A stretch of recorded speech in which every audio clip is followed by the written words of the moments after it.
guys, welcome back to my channel. Today I'm bringing you guys a fall tutorial featuring this look you see here. There has been a lot of fall makeup looks and I love them, they're all beautiful, but I haven't seen one that actually focuses on orange. Fall, you know, you get your typical greens, your browns. I've seen some purples, but I haven't seen anything really centered around the color orange. When I grabbed the Morphe 35O palette, which is the one that I used to make this look, when I first got it, that orange just popped to me, and I was just like, I need to do a look using this color. I knew fall would be the perfect season for it, and that color itself just kind of just reminds me of like a pumpkin.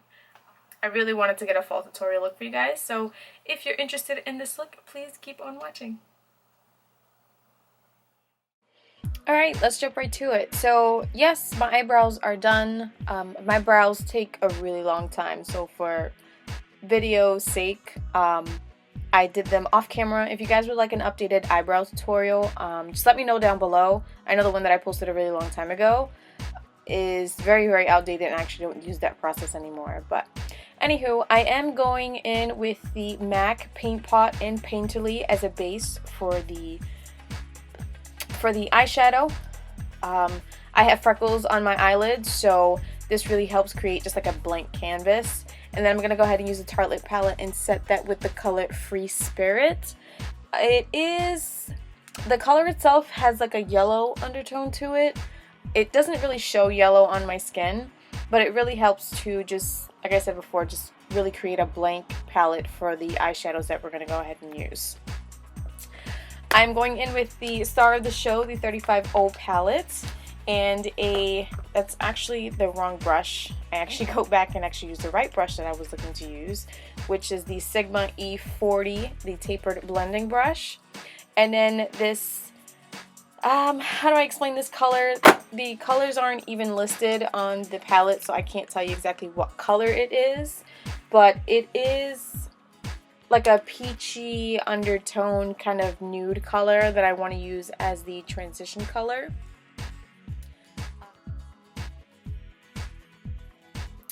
Then we're gonna go in, I want to call this like a spicy brown kind of color. It's more on the richer brown side. I don't know if you would call it maybe mocha, I'm not sure. But I'm going to take this color on a Morphe M433 brush and run that through the crease just to deepen it up a little bit, make it a little bit more warmer.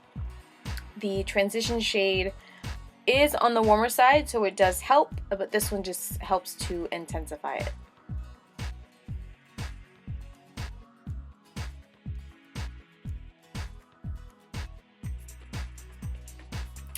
Please don't mind the lighting and then me turning it off. I was playing with some additional lights that I have set up with my vanity, and I actually didn't like how it was coming across on the video, so forgive me for randomly turning off these extra lights that I had on in the background.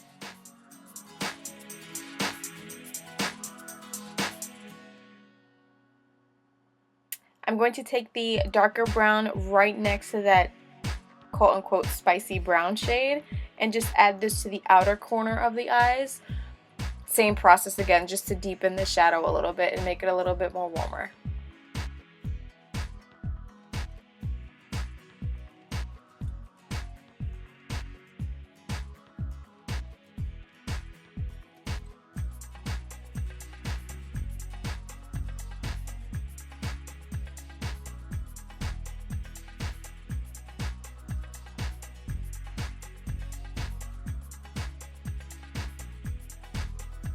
Here I'm going back in with the Sigma with the E40 brush just to pretty much blend everything back out again. When you're using darker shadows in your crease, you want to make sure that it still blends with your transition color. So I usually have my E40 nearby every time I go in with a different color just to make sure that everything blends really, really well. Me specifically, when I use a lot of dark colors, I like to make sure that it's really, really blended. As you can see, I pretty much take my time when it comes to the blending portion of the shadow.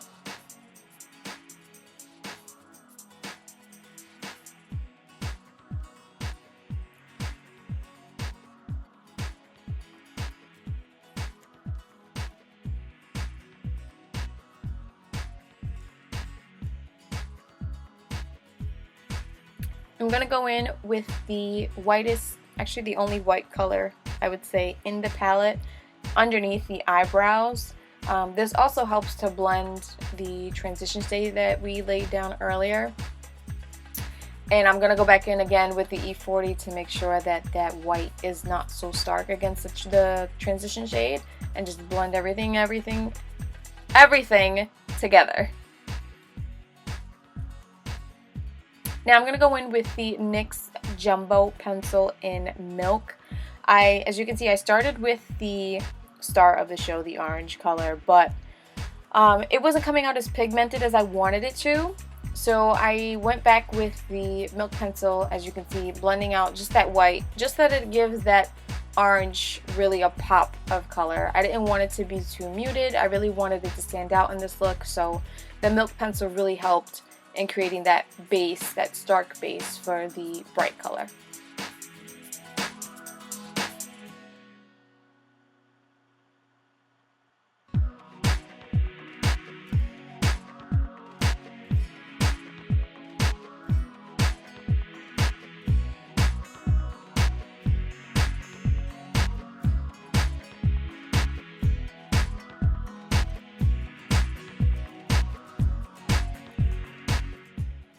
And then the star of the show, the brightest orange color in the palette.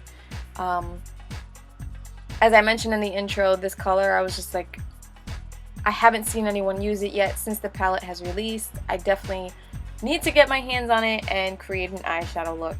Now, as you guys saw previously, I showed that first I take the brush and I'll run it across the color, and then I'll go ahead and dab the color on the palette.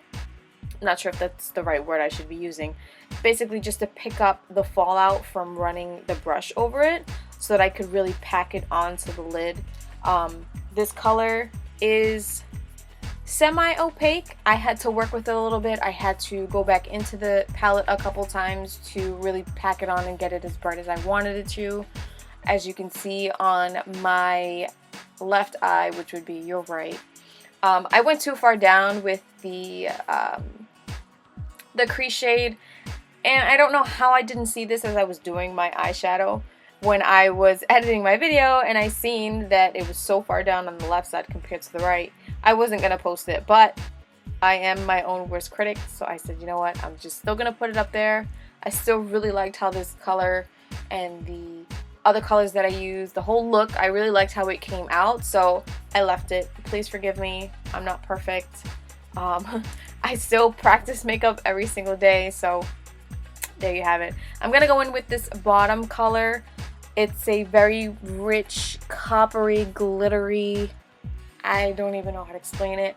And I'm gonna put this on the inner corner of the eyes. I really like that pop that it gave to it. It kind of reminds me of, I'm not sure if you guys shop at like TJ Maxx or Marshalls, or they put out their Halloween decorations and they'll have little pumpkins with like the glitter just like on top. That look kind of just, that's what it just reminded me of. I'm gonna go in with the Kat Von D Trooper liner. Now I have very saggy eyelids, as you can see. They crease a lot, so what I'll do is I'll go in with the liner and just make my base line, and then I'll go back in, you know, make the eye really taut, and then make sure that it cleans up, because it does skip lines, because like I said, they're really, really saggy. And then I'll go in and connect it from the tail end, not all the way up. You want to go about maybe 3/4 of the way up, and then bring it back into the eye.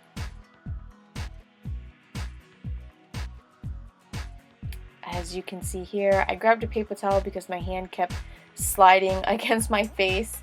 If you have that issue, a paper towel works. It helps you really get a grip on your face. I know it's not really good for you to pull your face, or I should say your skin, so taut like that, but it's what works for me. It's what I've been using since I started doing makeup, so whatever works for you. Me, I find that if my hands tend to get a little maybe a little bit sweaty, or from using a makeup wipe, it slides across my face, so the paper towel really helps. You're going to go ahead and curl your lashes. I'm going to go on with some Demi Wispies from Ardell. These are my favorite go-to everyday kind of lashes. I was going to wear some Cocoa lashes. I had the pair Foxy, but they're so out there and so luscious and so big. It really took away from the look, and I kind of didn't want to do that. I wanted that orange to really stand out. So I did the Demi Wispies instead, and I really liked how it came out. They give a more natural effect to the eye. And you can stack these. This is just a single pair. I also have a pair where I added individual lashes to the corner to help accentuate just like the corners of the lash. These are just singles though. You can go with any kind of eyelash that you want. I just preferred these because it didn't take away from the eyeshadow.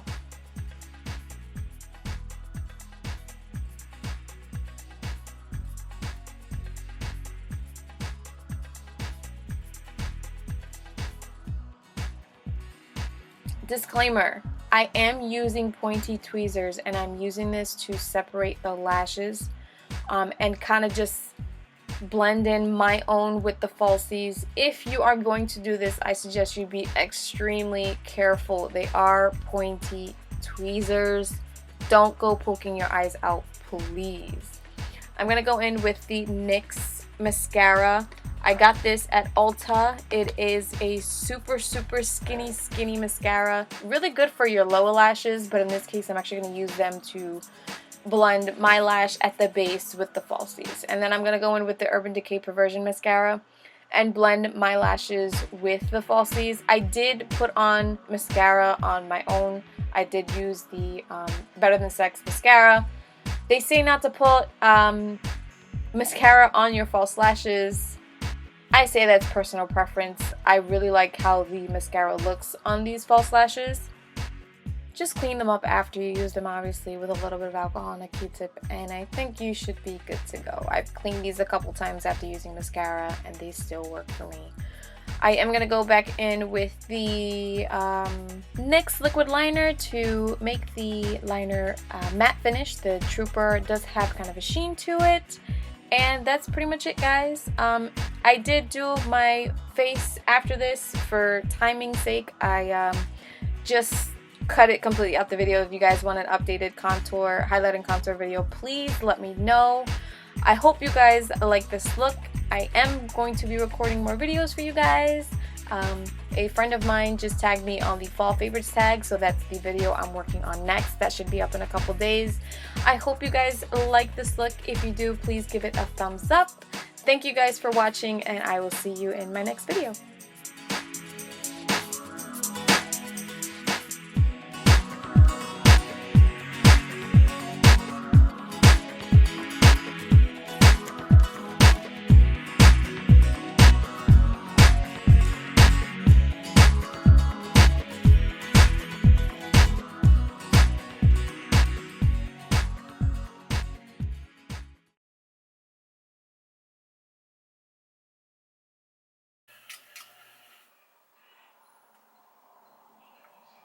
You can talk.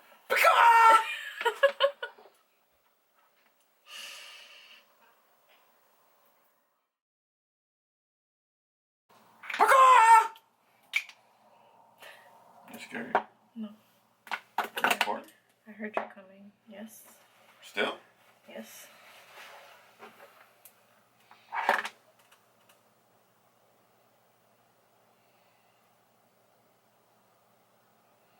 Are you having fun?